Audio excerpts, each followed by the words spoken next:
And for those who've seen Jackass Presents Bad Grandpa, you'll know what that song's all about. So for today's movie review, you guys, I am talking about Jackass Presents Bad Grandpa. It is the fourth. Let me adjust this camera view here. It is the fourth Jackass film to be released, and this is also the first Jackass film to try to incorporate a storyline into the footage that you're watching, pretty much. Um, so in this storyline, you guys, since believe it or not, this is a Jackass film that has a storyline. Irving Zeisman, who is played by Johnny Knoxville, is an old man whose wife passed away not too long ago, and basically he gets the news that his grandson's mother is being taken away to jail for whatever reason. From what I gathered from the film, it sounds like it was drug related. And basically, she asks him before she gets sent off into prison to take the child to his father, who is across the country.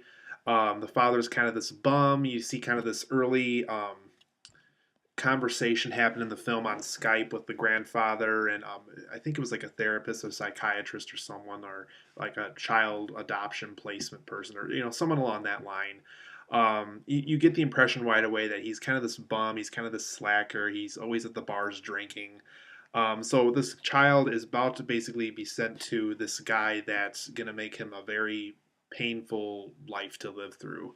And so basically, before Irving Zeisman drops off this kid to live with this guy forever, pretty much, or until whenever the mother gets out of prison. Um, what he does while on the road trip to go get this kid over to his dad, and while this is happening, Irving is still kind of coping over the fact that his wife passed away and everything. So there's two people who are going through this rough time, more so the kid than Irving. Irving kind of you'll see this right away, he kind of expected the wife to go, and he does a lot of goofy things with the corpse in one scene and everything. But so that part really isn't meant to be taken too seriously. You'll catch on to that right away. But basically these two guys are going through a rough time. This guy lost his wife, and this kid's about to be sent to a parent that he's really not going to be happy living with. And so basically throughout this road trip, Irving basically has a fun time with this kid. They pull off these pranks. For those who've seen previous Jackass films, these pranks are very much going to remind you of those other Jackass films. Specifically, there's one with a grocery store where he's stuffing food down his pants so he doesn't have to pay for it. Things like, having a really ridiculous mechanical device flying through a window of a store and, landing on it and, getting up like nothing happened and, things of that nature. So, like we've seen in previous Jackass films, those kind of stunts and pranks are done throughout this film as well. So basically, this grandfather tries to have fun with this kid. He lets him kind of have this final great time in his life before he has to live with this guy that, quite honestly, he's probably not going to have a lot of fun living throughout the next time he sees his mother to go live with her instead. So, I like this film, you guys. This is probably the first Jackass film I've seen all the way through. I've seen segments of the first three movies. None of them I saw entirely all the way through. I've seen like the Hot Wheel prank in the first film. I've seen, the sea cucumber prank they did. I think I saw parts of the night one. Like the fake snake pit. Things of that nature. They're not bad movies. This one of those movies. This is definitely a series, specifically even with Bad Grandpa, where you really have to be in the right mood to really appreciate these movies. You have to be in the mood for pranks. You have to be in the mood for raunchiness. You have to kind of abandon storyline for a while.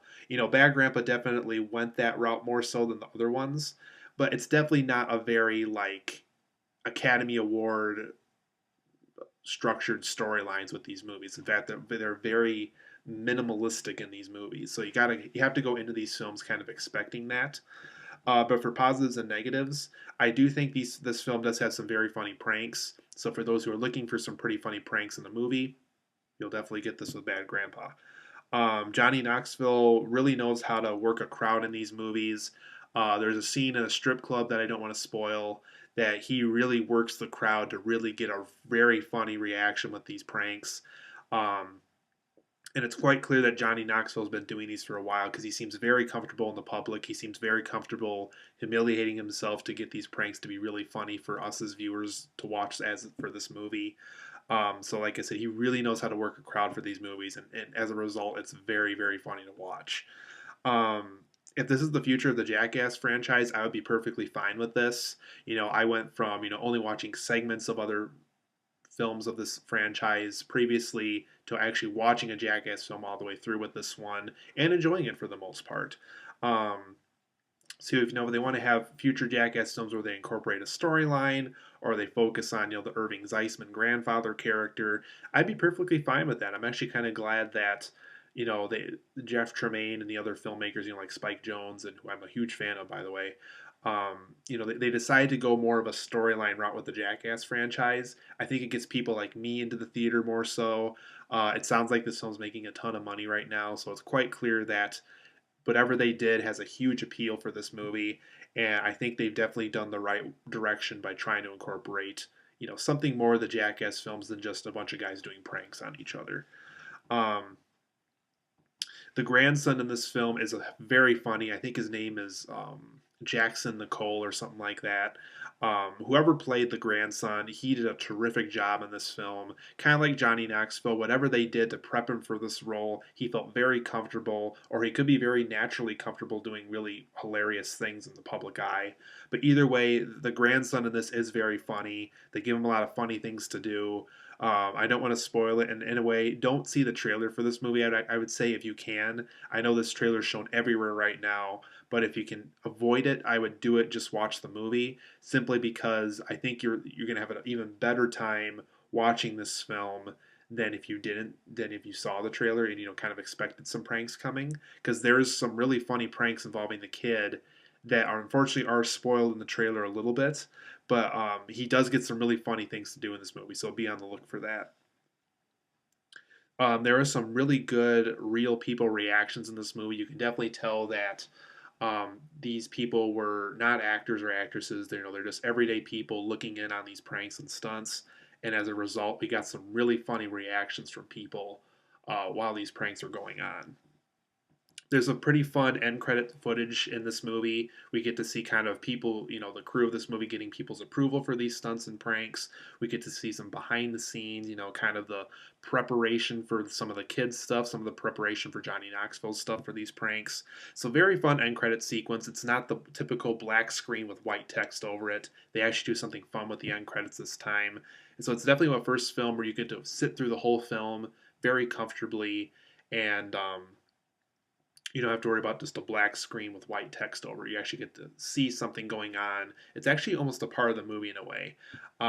In fact, one of the pranks or one of the funny scenes in the trailer is actually shown during the end credit sequence. So I highly encourage you to stay for that if you can.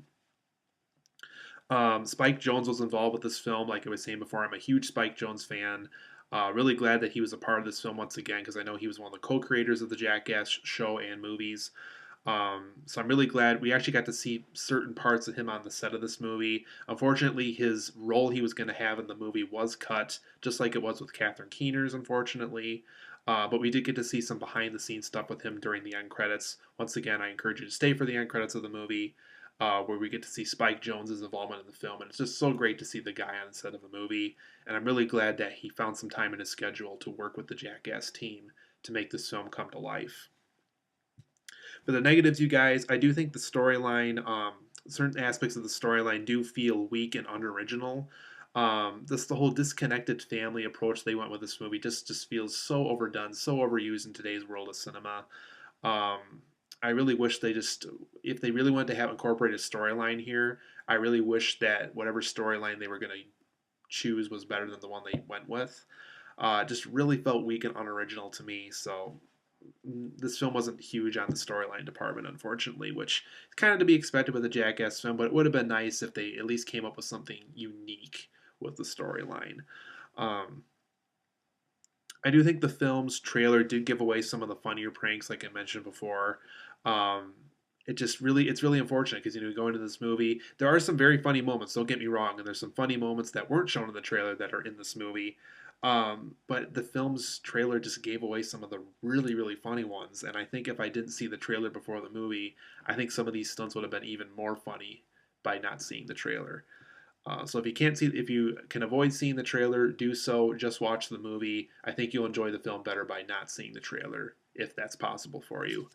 Um, I left the film hungry, to be honest. Either the film needed more pranks or it needed to do something more with the storyline because I just felt hungry while watching this movie. I just felt like something more could have been done with it. And I guess as a result, I left the film hungry. I needed something more than what I got. So I don't know if they just could have done more pranks or if they could have done something more with the storyline. Either way, one of those two departments need to have something more going on with this. Um, like I was saying before, the film just needed some more pranks. I think this is only like a 93-minute movie. I think, and for that, it just I feel like they just could have done more. I mean, they just really could have done a lot more than what they ended up doing. Um, and the film's overall experience is a little too short. Like I was saying before, I think they just really could have done more pranks or done more things with the storyline. But overall, guys, I do give Bad Grandpa an 8 out of 10. I think it's a good, fun prank film for those. And if you're a huge fan of the Jackass show or the Jackass films from previous years, I think you'll have a fun time. If you're not into pranks and if you're not into raunchiness, though, I wouldn't be too concerned with seeing this movie simply because it is very much heavy on those two things. But it is a pretty fun, moderate time. It's not the best film of the year. In fact, it's very far from it. But it's a very fun prank film. So if you're into that kind of stuff, I think you'll enjoy Bad Grandpa.